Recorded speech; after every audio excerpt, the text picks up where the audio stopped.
Feliz día, mi nombre es Linda Amaro, estudiante de Psicología de la Universidad de Yacambú. Hablaremos sobre la vida en la asignatura de Biología y Conducta en su unidad número 1. Diremos algunos aspectos fundamentales que debemos recordar de esta unidad. En primer lugar, la aparición de la vida. La hipótesis del creacionismo considera que la vida se originó por la voluntad de un Dios o de un ser inteligente y supremo. ¿Pero qué es la vida?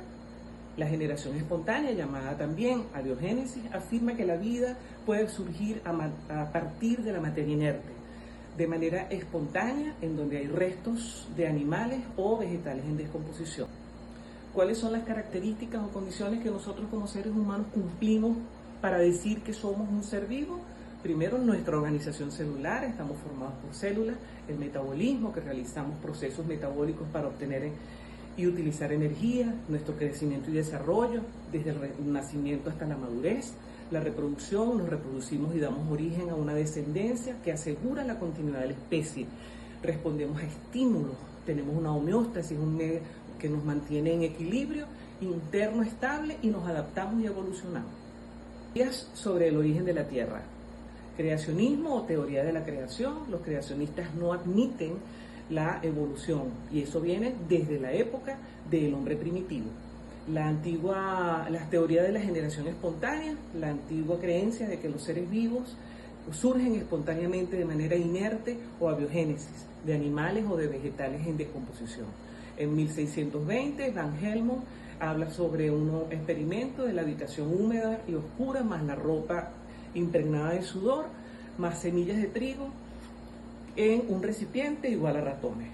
Pero en 1668 Francisco Redi realiza su experimento y observa que los gusanos de la carne, días después de la exposición y de la colonización de las moscas, se posaban en ella y generaban los gusanos. En 1748 Needham realiza en medios de cultivo, en ebullición breve, tapados con corcho, y que eso era la prueba de la generación espontánea porque se mantenían vivos. Sin embargo, en 1765, Spallanzani repitió el mismo experimento de Needham, pero hirvió por mucho más tiempo, tapó unos con corchos y otros herméticamente y demostró que no había generación espontánea, pero esto fue rechazado por los biogenistas. Y llegamos al siglo XIX, a finales del siglo XIX, y todavía no había una conclusión definitiva, y es cuando Francia ofrece el premio que gana Louis Pasteur, quien demostró que la generación espontánea no existía, sino que era a favor de la biogénesis. En 1908 ya se habla sobre la teoría de la panspermia, que Arraies propuso, donde él decía que la vida de la Tierra se originaba, era extraterrestre, el origen de la vida en la Tierra. Y en 1924 Oparin explica otra teoría, donde él dice que los elementos de la atmósfera primitiva, más los del océano primitivo, origina gotas coloidales que él llamó coacervado. Luego en 1953 Miller apoya la teoría de Oparin, y agregándole la cámara de cristal y descargas eléctricas, y sintetizó moléculas complejas de la materia inorgánica, pudo originar materia orgánica y a partir de ella conformar células, las primeras células. Posteriormente, Becquerel demostró que las esporas serían destruidas por radiaciones de alta energía, y en 1960 se plantea la teoría de la litopaspermia, donde la vida, era un viaje protegido en el interior de los meteoritos. Pero en 1969, el Apolo 12 se trae los restos de la sonda Zurbiak, donde ellos encontraron colonias de bacterias.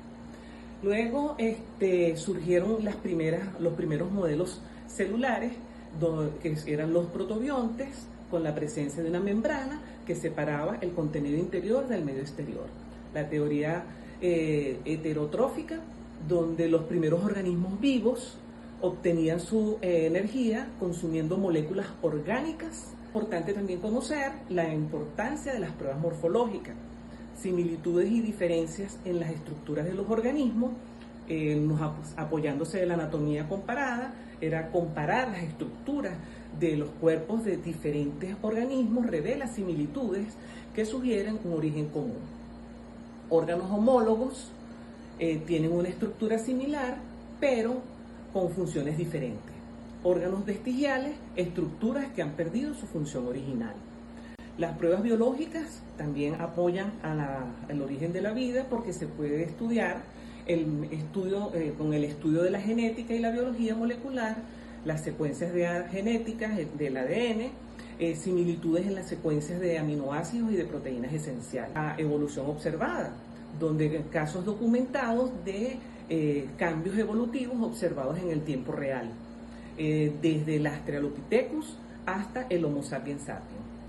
Tenemos las pruebas paleontológicas, como es el registro de fósil, formas transicionales, la datación radiométrica, y las pruebas embrionarias, donde vemos las similitudes embrionarias durante las primeras etapas de desarrollo en diferentes especies. Hablemos ahora de la clasificación taxonómica de las especies. Es un sistema jerárquico utilizado para organizar y categorizar las especies de seres vivos en grupos basados en sus similitudes y diferencias, comenzando por lo más general hasta lo más específico, un total de 8 niveles. Vamos a hablar con ejemplos en el ser humano. El dominio del ser humano, que es el nivel más alto y amplio de la clasificación, donde el humano es el dominio Eucarya. Reino, 5 reinos, donde el humano es el reino Animalia. Filo, donde el humano es el filo Chordata. Clase, donde el humano es la clase Mamalia, que incluye los mamíferos. Orden, donde el humano es el orden Primate. Familia, somos familia Humanidae. Género, somos del género Homo. Especie, donde somos especie Homo sapiens, y de esta forma está el ser humano. La organización de los reinos de los seres vivos. Tenemos que son 5 grandes reinos, que viene desde el Archaeobacterias, el Protista, el Fungi, Plantae y Animalae. Los caracteres taxonómicos que caracterizan y utilizan para clasificar y organizar los organismos son más que todo desde el punto de vista morfológico, fisiológico, citológico, bioquímicos, ecológicos, comportamentales, que vienen siendo las conductas, hábitos y comportamientos. Estos sistemas de clasificación, los más conocidos son la clasificación de Linneana, que fue la que mencionamos anteriormente, la clasificación cladística y la clasificación filogenética. Los seres autótrofos son organismos que pueden producir sus propios alimentos a partir de sustancias inorgánicas, fotosintéticas, y los seres heterótrofos que no pueden producir sus propios alimentos y deben obtenerlos de otros organismos, como son los herbívoros, carnívoros, omnívoros, depredadores. La biodiversidad. Biodiversidad biológica es la variedad de formas de vida que existen en la Tierra, que incluye todas las especies de plantas, animales y hongos y microorganismos, así como los subecosistemas que los conforman. En cuanto a los microorganismos, importante recordar que son organismos microscópicos demasiado pequeños para ser vistos a simple vista. Son bacterias, virus, hongos, protozoarios y algas unicelulares.